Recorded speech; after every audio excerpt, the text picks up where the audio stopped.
My students, welcome to our channel. तो आज हम आ चुके हैं एक और वीडियो लेकर, वो की धमाकेदार चैप्टर फर्स्ट की, जो हमने स्टार्ट करी है। हमें पता है क्लास 9 का सिलेबस तो पूरा चेंज हो चुका है, तो हमने first chapter the orienting yourself पे ऑलरेडी 2 लेक्चर बना चुके हैं। तो आप उन्हें चेक करो, देन इस पर जंप करो, क्योंकि ये चैप्टर है, क्योंकि ये जो लेक्चर होने वाला है ये उसकी लास्ट एक्सरसाइज है, जिसमें मैं आपको कॉन्सेप्ट के साथ साथ एक्सरसाइज भी करवाऊंगी और अच्छे से समझाऊंगी भी। क्योंकि क्या हो गया है, सिलेबस तो चेंज है ही, साथ ही कुछ और नए नए फॉर्मूलेज भी इसमें इंक्लूड्स हो चुके हैं। तो आज हम उन्हीं की बात करेंगे, लेकिन उससे पहले हम करते हैं स्टार्ट। तो लेट्स गेट स्टार्टेड। तो यहाँ पर हम करने वाले हैं फर्स्ट क्वेश्चन, जो कि है, पहले मैं क्वेश्चन रीड कर देती हूँ और आप लोग भी ध्यान से सुनना कि क्वेश्चन है क्या। और आज हम करेंगे एंड ऑफ चैप्टर एक्सरसाइज। तो हेडिंग डल जाए एंड ऑफ चैप्टर एक्सरसाइज या फिर डायरेक्ट एक्सरसाइज, जो कि कौन सी है, लास्ट वाली, एंड वाली। तो क्वेश्चन नंबर फर्स्ट जो मैं रीड कर रही हूँ वो है, what are the X coordinates and Y coordinates of the point of intersection of the two axes. ध्यान से सुनना। देखो मैंने रीड तो कर दिया और आप लोगों ने सुना भी होगा, बट उस तरीके से नहीं सुना होगा कि समझ में आ जाए, एक बार में ही आंसर आए। तो ध्यान से सुनना दोबारा से।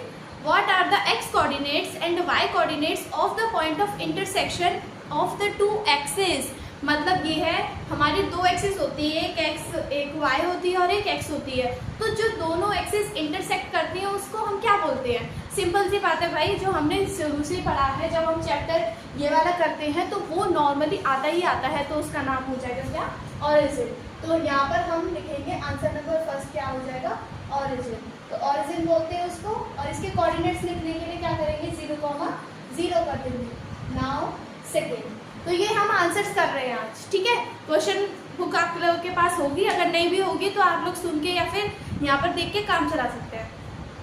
सेकंड क्वेश्चन है, point W has X coordinate equal to -5। मतलब ये हमसे बोला है कि एक एक्स कोऑर्डिनेट है हमारा, मतलब एक पॉइंट है W, ठीक है, जिसका एक्स कोऑर्डिनेट कितना है, -5 है। तो जो जो इन्फॉर्मेशन हमें दी गई है ना, हम उसको लिख लेते हैं। मान लेते हैं कि हमारे पास एक पॉइंट है W, जिसका एक्स कोऑर्डिनेट -5 है। अब ऑब्वियस सी बात है भाई, वो 0 ही होगा। और फिर आगे चल के आपको ये भी पता चल जाएगा कि वो 0 है क्यों। पढ़ते हैं आगे। Point W has X coordinate equal to -5। Can you predict the coordinates of point H। मतलब क्या तुम पॉइंट H के कोऑर्डिनेट्स प्रिडिक्ट कर सकते हो? और पॉइंट H कहाँ से आ गया, जब हमें पॉइंट W ही नहीं पता, तो हमें इसे बनाना पड़ेगा। Point H which is on the straight line through W parallel to the y axis. अब ध्यान से सुनना, इसने बोला है can you predict the coordinates of point H। मतलब तुम क्या H कोऑर्डिनेट निकाल सकते हो जो कि उस लाइन पर है, जो कि W से पैरेलल है, या फिर W पॉइंट से पैरेलल हो रही है, किसके, y एक्सिस के। ध्यान से सुनना, पहले मैं बना देती हूँ, फिर उसके बाद उसके थ्रू आप लोग को समझाऊंगी। तो पहले मैंने यहाँ पर बनाया क्या, ग्राफ। तो ये हमारा हो चुका है एक एक्स कोऑर्डिनेट और वाई कोऑर्डिनेट वाला कोऑर्डिनेट प्लेन। तो यहाँ पर कहीं हमारा मान लेते हैं -5 होगा, और क्योंकि -5 इधर है तो यहाँ पर ये पॉइंट W है, तो ये पॉइंट W हो गया। अब W से क्या हो रही है, एक लाइन जा रही है जो कि y एक्सिस के पैरेलल है। हमें पता है, और नो सबको पता है कि जो y एक्सिस है वो हमेशा वर्टिकल रहती है। तो यहाँ से जब एक लाइन खींचेंगे तो वो हमेशा ऐसी ही जाएगी, ठीक है। तो ये हमारी W वाली लाइन हो गई। फिर इसने बोला है कि ये जो W वाली लाइन है, इसके ऊपर कहीं पॉइंट H है। क्या है इसके ऊपर, कहीं पॉइंट H। चलो ठीक है, मान लेते हैं कि होगा। फिर उसके बाद और क्या बोला है, parallel to the y axis which quadrants can H lie. तो कौन से क्वाड्रेंट में H लाई करेगा? सबसे पहली बात, W हमने लाइन बना दी y एक्सिस के पैरेलल, इसके ऊपर कहीं ना कहीं पॉइंट H होगा। जरा सोचो, क्या पता वो H पॉइंट यहाँ हो, क्या पता वो H पॉइंट यहाँ हो, क्या पता वो H पॉइंट W ही हो। ऐसा तो नहीं हो सकता। मतलब ये है कि H के भी कोऑर्डिनेट क्या पता W जैसे ही हो। तो हम इसके आंसर में 3 पॉसिबिलिटी लिख सकते हैं। पहला, ये इसने क्वाड्रेंट पूछा है ना, तो मे बी, तो यहाँ पर हम लिख देंगे may be in second quadrant, may be in third quadrant, और ऑन द एक्स एक्सिस। और ऑन द एक्स एक्सिस मतलब डायरेक्ट इसी पॉइंट पर, ठीक है। तो आगे यहाँ से समझ में, क्योंकि इसने एक लाइन बोल दी थी समझाने वाली कि जो W है, W लाइन के W जो लाइन जा रही है उसी के ऊपर हमारा H पॉइंट है, तो हमें यहीं पर लेना था, इसके अलावा कहीं नहीं लेना था, और इसके आंसर हो गया। So which quadrant can H lie? With second और third quadrant. Now question number 3, consider the points R, मतलब हमें consider the points R, A, M and P, 4 points हमें दे रखे हैं। If they are joint in the same order, अगर इनको same order से ज्वाइन कर दिया जाए, सेम ऑर्डर मतलब R को A को M से, फिर M को P से और देन P को R से, एक पूरा एक हमें पॉलीगन बनाना है, ठीक है। प्रेडिक्ट टू साइड्स ऑफ, सबसे पहले हमें इसका डायग्राम बनाना पड़ेगा, ठीक है। तो हमें एक पहले कोऑर्डिनेट प्लेन बनाना है, देन उसके बाद पॉइंट्स को प्लॉट करना है। तो हम करेंगे सबसे पहले प्लॉट द पॉइंट्स। तो सबसे पहला पॉइंट बोला है R 3,0, तो 3,0 आप लोगों को कहाँ पर विजिबल है, ये रहा, क्योंकि y 0 है तो ऑब्वियस सी बात है ये पॉइंट x एक्सिस पर ही बनेगा। सबसे पहले ये पॉइंट क्लियर करो कि अगर x और y में से कोई भी 0 है और जिसकी वैल्यू दे रखी है उसे उसी एक्सिस पे प्लॉट कर दो। देन सेकंड पॉइंट है हमारा a 0, -2, तो पहले हम इसको क्या बना लेते हैं R, ये हमारा R पॉइंट है, ये रहा, ठीक है। a कौन सा है 0, -2, तो 0 ये रहा, और -2 किसकी वैल्यू होती है y की, तो इसको हम यहाँ पर क्या कर देंगे, ज्वाइन कर देंगे, और ये किसकी वैल्यू है, a की वैल्यू है। देन थर्ड है m -5, -2, -5 तो है ही नहीं, तो हम यहाँ पर थोड़ा सा और बना लेते हैं, इसको एक्सटेंड कर लेते हैं, क्योंकि x की वैल्यू -5 है, तो वो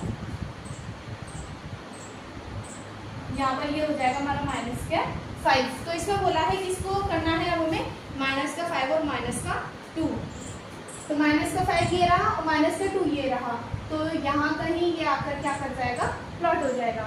तो इस पॉइंट का नाम है हमारा M, ठीक है।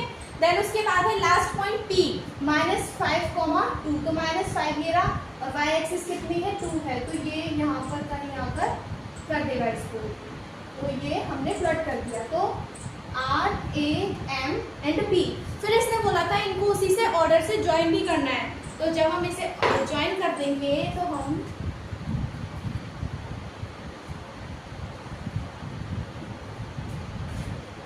जिस ऑर्डर से बोला था मैंने उस ऑर्डर से इसको ज्वाइन कर दिया है, आप लोगों ने देख ही लिया होगा। फिर अब क्वेश्चन पढ़ते हैं।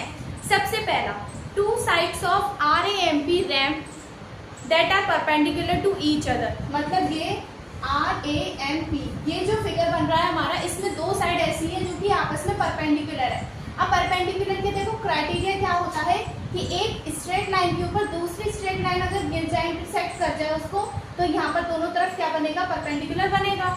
तो सेम इस यहाँ पर भी हमें दो स्ट्रेट लाइन को ढूंढना है, तो एक स्ट्रेट लाइन हमें ये दिख रही है AM और दूसरी स्ट्रेट लाइन है हमारी PM। अब क्योंकि ये एक स्ट्रेट लाइन है तो या तो यहाँ से गिरेगा या फिर यहाँ से गिरेगा कोई वर्टिकल, अब यहाँ से तो कोई हमें दिख नहीं रहा, इसीलिए हम मान लेंगे क्या, और वो हमें दिख भी रहा है कि इन दोनों के बीच में कौन सा एंगल है, 90 डिग्री का, क्योंकि जब भी 90 डिग्री बनता है तो हमेशा L बनता है, और ये L देखो यहाँ पर भी बन रहा है, इसीलिए PM हमारा परपेंडिकुलर हो जाएगा किस पे, AM पे। तो फर्स्ट वाले का आंसर हो जाएगा, क्या बोला है, टू साइड्स, हाँ, तो PM है जो हमारा परपेंडिकुलर किस पर है, AM पर। तो ये रही हमारी दो साइड्स, ठीक है। सेकंड वाले का आंसर है one side of ramp that is parallel to one of the axis, मतलब ये कि कोई भी वन साइड हो हमारी किसकी, रैम्प की, जो कि दूसरी एक्सिस से पैरेलल है। अच्छा मुझे बात बताओ, जो भी हमारी स्ट्रेट लाइन होती है ना वो हमेशा पैरेलल होती ही होती है, बस वो डिपेंड करता है कि वो स्ट्रेट लाइन वर्टिकल है, सॉरी हॉरिजॉन्टल है या फिर वर्टिकल है। तो जरा इसको देखो, AM हमारी हॉरिजॉन्टल है तो ये ऑब्वियस सी बात है एक्स एक्सिस से पैरेलल हो जाएगी, तो AM पैरेलल किसके है, एक्स एक्सिस से। और दूसरा आंसर लिख देंगे हम, ये जो PM है वो हमारी पैरेलल है किससे, Y एक्सिस से, ठीक है। तो ये हमने दोनों आंसर लिख दिए। अब देखते हैं थर्ड वाले में क्या बोला है। थर्ड वाले में बोला है two points that are mirror images of each other in one axis, which axis will this be, मतलब ये दो पॉइंट्स ऐसे हैं जो एक दूसरे की मिरर इमेज शो कर रहे हैं या फिर परफॉर्म कर रहे हैं।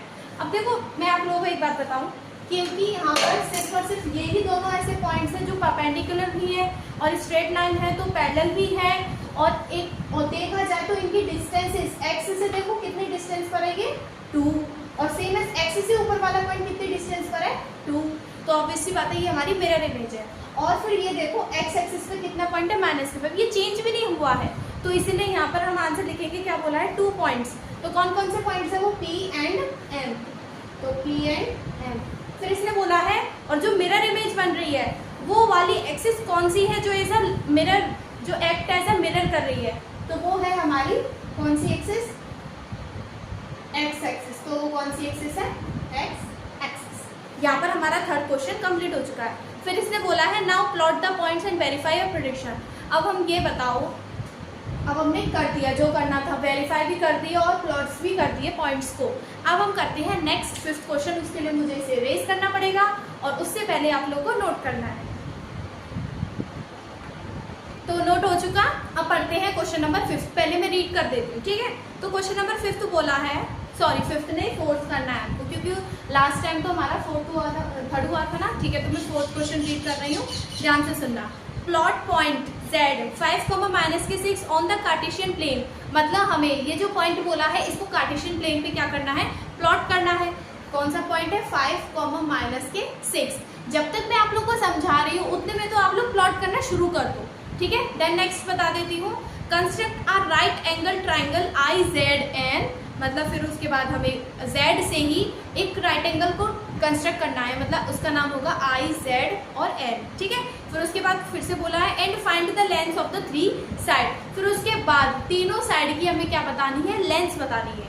मतलब ये एक ट्राइंगल हमने ज्वाइन कर लिया IZN, फिर IZ की भी लेंथ बताओ, ZN की बताओ और देन IN की भी बताओ। क्या बतानी है, लेंथ। लेंथ लेंथ लेंथ कैसे निकालते हैं, याद है? आया ही नहीं होगा, क्योंकि ये जो कॉन्सेप्ट है ये हमारा है क्लास 10th का। तो यहाँ पर हमें शुरुआत करनी है अपने एक नए फॉर्मूले की, जिसका नाम होता है डिस्टेंस फॉर्मूला। ध्यान से सुनो, अब तक सिर्फ नॉर्मल बेसिक क्वेश्चन हो रहे थे, लेकिन अब आ चुका है एक मेन कॉन्सेप्ट। मतलब ये पूरी चैप्टर का सबसे पहला फॉर्मूला आ चुका है। एक बात और ध्यान रखो कि जो हमारा NCERT है उसमें जो लास्ट चैप्टर है उसमें ही सारे कॉन्सेप्ट के क्वेश्चंस आ रहे हैं। स्टार्टिंग के में तो सिर्फ बेसिक क्वेश्चंस है। अगर आप लोगों ने लास्ट वाली एक्सरसाइज ढंग से करी है ना, तो इसका मतलब आपने NCERT अच्छे से पढ़ ली है। फर्स्ट और सेकंड एक्सरसाइज को इतना ज़्यादा इंपॉर्टेंस मत दो जितनी लास्ट वाली एक्सरसाइज को दो।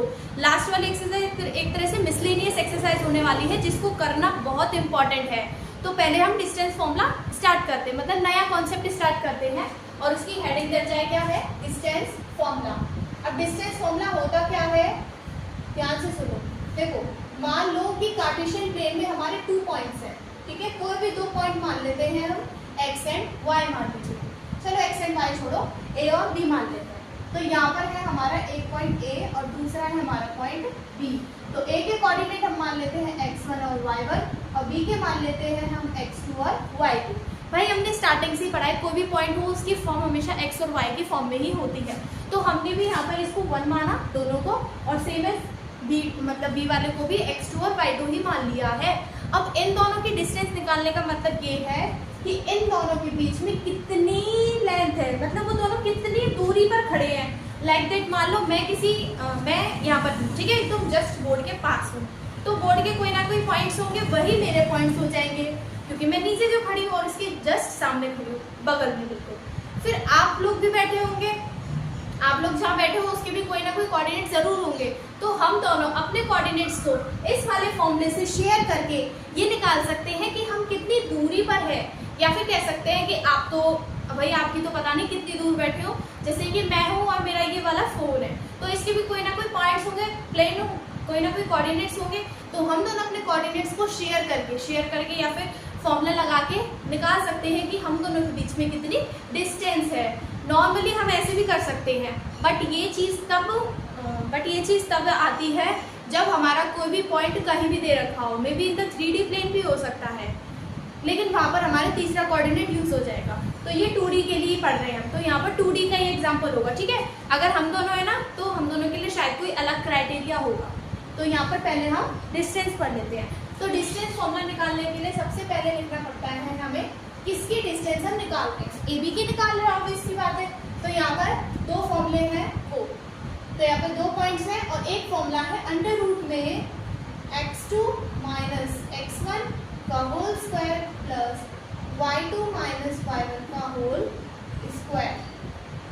सबसे पहली बात पता है, क्वेश्चन को करने में बिना इसके बहुत ज़्यादा टाइम लगता है, जो कि क्वेश्चन अभी हम करने वाले हैं, क्वेश्चन नंबर 4 है, उसकी डिस्टेंस निकालनी है हमें। अगर हम उसे उस तरीके से करें जो नॉर्मल अभी तक हमने पढ़ा है, एक्स एक्सिस से इसकी कितनी डिस्टेंस है, वाई एक्सिस से कितनी डिस्टेंस है, बहुत ज़्यादा टाइम जाने वाला है। तो इसीलिए सिंपल एक फॉर्मूला प्लॉट कर दिया या फिर इन्वेंट कर दिया, डिस्टेंस फाइंड करो, x2 में से x1 को माइनस करो का होल स्क्वायर प्लस y2 में से y1 को माइनस करो और उसका होल स्क्वायर कर दो। एक और बात, जैसे कि मैंने यहाँ पर x2 में से x1 को माइनस किया, क्या हम x1 में से x2 को माइनस कर सकते हैं? ऑफ कोर्स कर सकते हैं। क्यों? क्योंकि इसके ऊपर लगा है स्क्वायर। जब किसी के ऊपर स्क्वायर लगा तो वो ऑब्वियसली हमेशा पॉजिटिव आंसर देता है। लेकिन एक बात याद रखना, अगर आप लोगों ने इधर x1 माइनस x2 किया है तो इधर भी y1 माइनस y2 करना। भाई दोनों को सेम रखना, बराबर रखना। ऐसे नहीं होगा कि तुमने इसको x1 मान दिया, इसको y2 से ही कर रहे हो तो आंसर भी गलत, और ये दोनों फिर आपस में फिर गलत आंसर देंगे, फिर आप लोगों को देखना पड़ेगा। ठीक है, तो यहाँ पर 2 है तो यहाँ पर भी 2 ही रखो। अब हम उस क्वेश्चन को करते हैं। तो क्या आप लोगों ने वो पॉइंट्स प्लॉट कर दिए थे? कौन से थे? 5 माइनस के 6 थे ना, कि कोई और ही थे?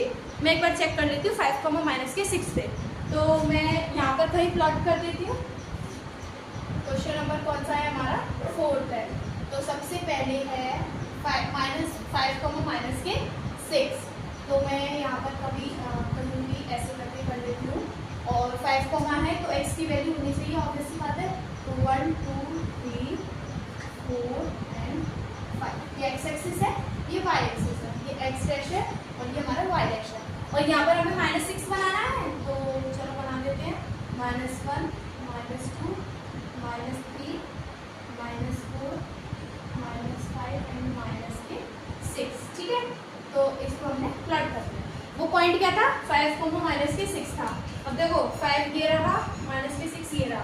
मैं इसको प्लॉट कर देती हूँ। तो ये हमारा जो पॉइंट था वो था z।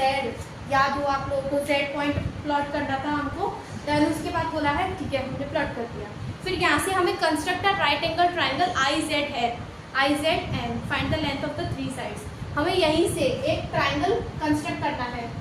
अच्छा जरा बताओ हम कैसे कंस्ट्रक्ट कर सकते हैं? बताओ हम इसको कैसे प्लॉट कर सकते हैं? तो देखो उसने हिंट में भी बोला है कि आंसर्स में भी डिफरेंट फॉर डिफरेंट पर्सन, मतलब हर कोई अलग अलग तरीके से कर सकता है। क्योंकि उसने ये नहीं बोला ना कि आई पॉइंट हमारा इधर हो सकता है या फिर एंड पॉइंट हमारा इधर हो सकता है। तो हमने एक काम करते हैं, हम अपने तरीके से करते हैं। ठीक है, तो हम क्या करते हैं, हम ना इसको इससे ज्वाइन कर देते हैं। तो पहले ज्वाइन कर देते हैं। तो मान लो मैंने इसको इससे ज्वाइन कर दिया, तो ये मैंने मान लिया कौन सा पॉइंट होगा मेरा, ये भी आई मान लेते। ठीक है, और इसको इससे भी ज्वाइन कर दिया, तो ये हो गया मेरा एक तरह से एंड पॉइंट्स। ठीक है, I Z N, so make the triangle, join it. I और एन को मैंने ज्वाइन कर दिया और ये हमारा क्या बन चुका है, एक राइट एंगल ट्राइंगल बन चुका है। सबसे पहली बात, z के कोऑर्डिनेट्स लिखना मत भूलना। 5 माइनस के 6 है और एन के हमारे बन जाएंगे 5 0 और आई के हमारे बन जाएंगे आई के आप लोग को पता होगी 0 माइनस के 6 बन जाएंगे, क्योंकि y एक्सिस पर है भाई तो x को 0 होना ही पड़ेगा। अब उसके बाद हम डिस्टेंस निकालते हैं। ठीक है, तो मैं एक एक करके डिस्टेंस निकालती हूँ। एक डिस्टेंस मैं निकालूंगी आप लोग को समझा के, बाकी दो आप लोग निकालना खुद से। तो सबसे पहले मैं डिस्टेंस निकालूंगी, सिंपल सी निकाल देती हूँ, आई और जेड या फिर आई और एन की। मैं किसी एक की निकाल देती हूँ, बाकी दो आप लोगों को खुद करनी है, वो भी होमवर्क में, मैं नहीं कराऊंगी क्योंकि एक बार मैं समझा दूंगी, वो बहुत ईजी है समझना। तो सबसे पहले मैं निकालती हूँ किसकी डिस्टेंस, आई एन की। अंडर रूट में ले लो भाई, पहले तो फॉर्मूला लिखना है। ठीक है, x2 माइनस x1 का whole square plus y2 minus y1 का होल स्क्वायर। ठीक है, then under root x2 minus x1, आई ये रहा, n ये रहा। मैंने इसको x1 माना और इसको y1 माना। ठीक है, और मैंने इसको मान लिया x2 और इसको मान लिया y2। देन उसके बाद x1 x2 की वैल्यू कितनी है, 5 है, तो 5 माइनस x1 कितना है, 0 है, तो 5 माइनस 0 का होल स्क्वायर प्लस y2 कितना है, 0, तो 0 माइनस, और y1 कितना है, माइनस के 6। तो इस तरह देखो इधर भी माइनस और इससे भी माइनस आ गया, तो माइनस माइनस प्लस का 6 और whole square 0, sorry whole square. उसके बाद रूट में। अब एक चीज सुनो, मान लो जैसे कि यहाँ पर x1 हमारा 0 आया था और यहाँ पर y2 स्टार्टिंग में 0 हो चुका है, तो पता है कुछ बच्चे ये करते हैं कि अरे यार 0 आ गया, मतलब आंसर माइनस आ सकता है, प्लस आ सकता है, चलो इसे चेंज कर देते हैं। बिल्कुल भी मत करना, कैसा भी वैल्यू तुमने बस प्लॉट कर दी, प्लॉट कर दिया, अब उसके बाद उसको सॉल्व करो, क्योंकि अगर तुम लोगों ने ये देख के कि 0 पहले आ रहा है बाद में आना चाहिए, तो आंसर वही गलत हो जाएगा। अब क्या करना है, 5 में से 0 माइनस करो, 5 का स्क्वायर 25 प्लस 0 में 6 प्लस करो 36 6 का स्क्वायर 36। मैं डायरेक्टली स्क्वायर कर रही हूँ, तो यहाँ पर इन दोनों को जब ऐड करेंगे तो हमारा आंसर कितना आ जाएगा 61। तो जो इसकी डिस्टेंस आएगी √61 यूनिट्स। यूनिट लगाना बहुत इंपॉर्टेंट है, चाहे वो मैथ्स हो चाहे वो फिजिक्स क्यों ना हो। तो यहाँ पर यूनिट इसलिए लगाई है क्योंकि हमसे कुछ बोला ही नहीं है मीटर में या सेंटीमीटर में, तो इसलिए हमने सिर्फ यूनिट लगा दी। तुम्हारी जो यूनिट जो भी हो तुम लगा देना, हमने तो काम खत्म कर दिया, ठीक है। तो IN मैंने कर दिया 61। एक और चीज, जैसे कि अब तुम लोग निकालोगे क्या N Z, तो इसमें N हमारा हो जाएगा x1 y1 और Z हो जाएगा हमारा x2 y2। तो आप लोग जब इसे सॉल्व करो ना तो इनको ना इरेज कर लिया करना, ठीक है, इरेज कर लिया करना या फिर अपने आप से मान लिया करना, जिससे कि आप लोग का आंसर गलत ना जाए।